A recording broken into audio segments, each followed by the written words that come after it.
Welcome to the Voice of Diary. Today's story will make you feel it should not be happens with you. So put on your earphones and let's start the story. I, 34, male, work a regular office job. Nothing flashy, the kind where you clock in on time and clock out thinking about groceries. I'm married, no kids, suburban life, routine stacked neatly on top of each other. I used to think stability meant safety. Turns out it just makes betrayal quieter. It started on a Tuesday, ordinary enough to be invisible. My wife came home later than usual. Not late, just late enough to mention traffic without being asked. She dropped her bag by the couch, kicked off her shoes, went straight to the shower. I noticed small things that night. Her phone stayed face down. The shower ran longer.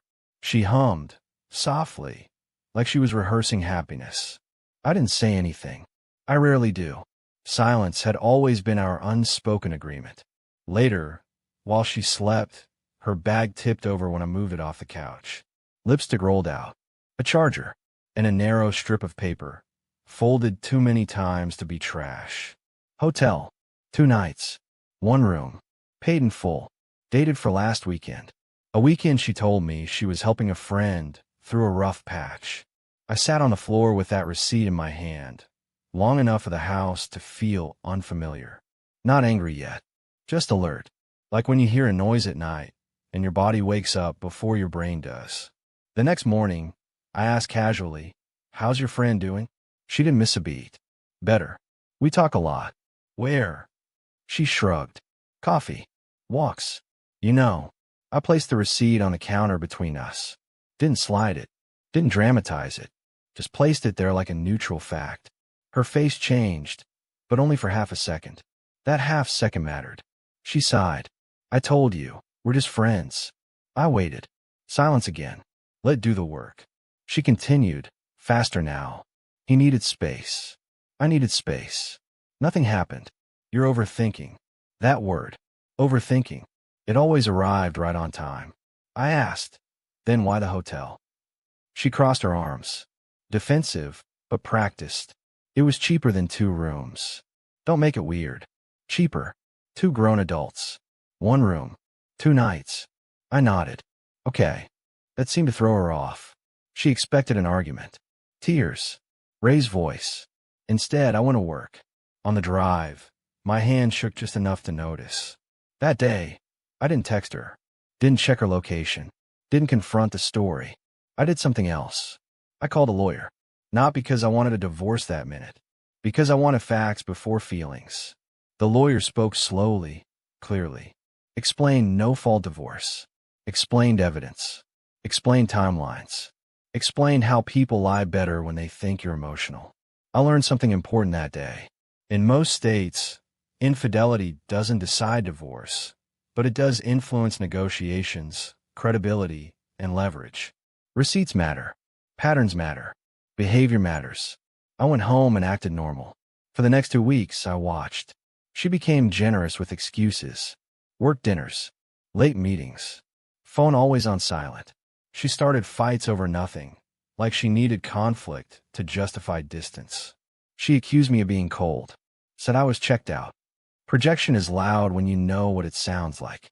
One night, she left her laptop open. A message notification popped up. Not romantic. Not explicit. Worse.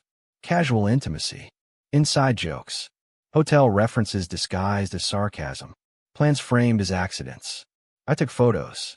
Closed the laptop. Went to bed. The next morning, she asked, "Why are you so calm lately?" I said, "I'm thinking." She smiled, relieved. Calm made her feel safe. That's when the entitlement showed up. She asked me to cover a bill she forgot.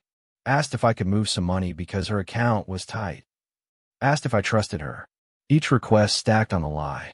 She wanted security while dismantling the foundation. A week later, she suggested an open conversation. Sat me down like a manager delivering feedback. "I feel like I've been carrying this marriage emotionally," she said. "I need freedom. Understanding. You don't have to make this hard." Hard. Like fidelity was an inconvenience. I asked, "Are you seeing him?" She rolled her eyes. "You're obsessed." That night, I forwarded everything to my lawyer.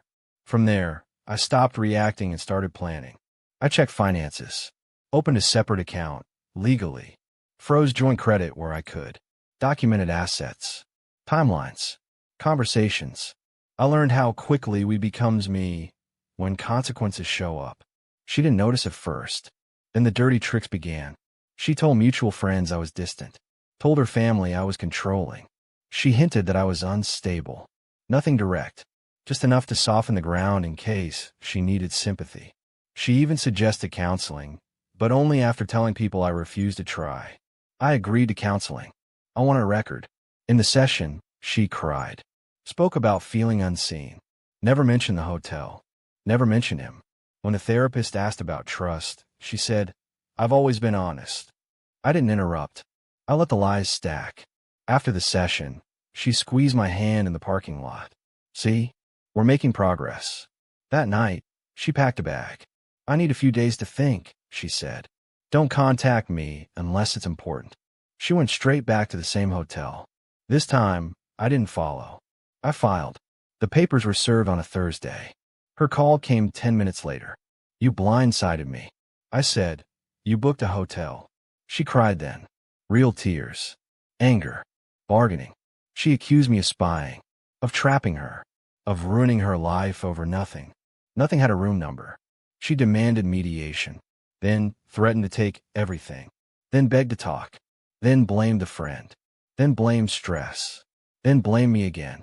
The friend, it turned out, had his own situation. Married. Kids. He disappeared the moment lawyers entered the room. That silence was louder than any confession. The process wasn't fast. It wasn't dramatic in court. It was procedural, precise. The judge didn't care about stories, just facts. And the facts favored preparation. When settlement discussion started, her tone changed. No more entitlement, just urgency. She asked for forgiveness, then asked for money, then asked for time. I gave her none of that, only what the law required. Nothing extra. The final day, she looked smaller, not defeated, exposed. She said quietly, I didn't think you'd actually leave. That was the moment. The real one. Not the receipt. Not the hotel. Not the lies. The assumption. I walked out of that building alone, legally free, emotionally exhausted, and strangely calm. Revenge doesn't always look like destruction. Sometimes it looks like refusing to be managed by someone else's entitlement. I didn't win everything. I won myself back. And that mattered more than she ever understood. The divorce papers didn't end the story. They just took away the illusion that it could still be controlled. I thought the hardest part would be over once the judge signed. I was wrong. That was when the social war started. She didn't rage publicly. She curated. Carefully. She told people we grew apart. That I was emotionally unavailable. That I filed without warning. She never denied the hotel. She just reframed it. Said it was misunderstood. Said I was insecure. Said I made her feel trapped. People love a soft villain. Someone who looks reasonable while bleeding you quietly. Friends I'd known for years stopped texting. Invites slowed. Conversations fell shorter. I could feel the shift without anyone saying it out loud. Silence is how adults pick sides. One night, my mother called.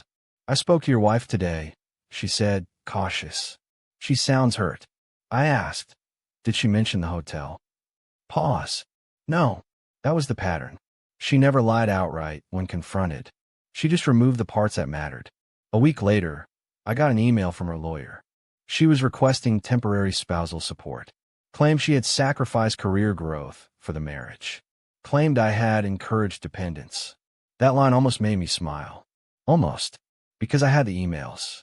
Messages where she bragged about choosing flexibility over responsibility. Where she turned down promotions because they interfered with her freedom. Where she said, in writing, that she didn't want more income because it would complicate things. Entitlement always forgets receipts exist. I forwarded everything to my lawyer. He replied with one sentence. Let her file. She didn't expect resistance. That was clear from the next call. Her tone had changed again. Sharper now. Less emotional. More transactional. You're really going to drag this out? She asked. I said, you already did. She accused me of punishing her. Of enjoying control. Of trying to make her suffer. The irony sat between us, unacknowledged. Then she tried something dirtier. She contacted my employer, not directly accusing me of anything, just expressing concern. Mentioned stress, mental health. Said she worried about my stability during the separation. My HR department called me in for a check-in. Polite, professional. But the implication was there. That was the moment something in me settled permanently. I handed them documentation, the timeline, the filing date, proof of her attempt to interfere. HR closed the matter in one meeting. Actions have consequences when they leave a paper trail. That night, she showed up at my place unannounced. Same key. I hadn't changed the locks yet. My mistake. She stood in the doorway like she belonged there. Looked around. Took inventory. "You're really okay with this?" she asked. Throwing everything away. I said, "You already did." She stepped inside anyway. Sat on the couch. Crossed her legs like it was still her home. "I can fix this," she said. "But you need to stop acting like a victim." There it was. The entitlement. Raw and unfiltered. I told her calmly that she needed to leave. She laughed. Actually laughed. "You don't get to rewrite the story just because you're embarrassed." I opened the door. "Now." Her face hardened. "You think you're winning. You're not. People see you for who you are." I replied, "So do lawyers." She left without another word. The next escalation came fast. She filed a motion claiming I was hiding assets. Completely false. But motions don't need truth to create inconvenience. They just need confidence. My lawyer dismantled it in under 10 minutes. Financial statements, bank records, everything clean. The judge didn't look impressed. That was when momentum shifted. Negotiations that were once aggressive became quiet. Requests softened. Her lawyer started using words like reasonable and amicable. Behind the scenes, the friend reappeared. Not to her. To me. An email. Short. Defensive. He claimed he never meant to cause harm. Said it just happened. Asked if we could talk man to man. I didn't reply. I forwarded it to my lawyer and added it to the file. Silence is louder than confrontation when someone expects forgiveness. By the time mediation resumed, she looked tired. Not regretful. Just worn down by resistance. She tried one last angle. "If you let this go easily," she said, "we can both move on peacefully." Peacefully. Like she hadn't tried to rewrite my sanity, reputation, and livelihood. I said, "I'm moving on.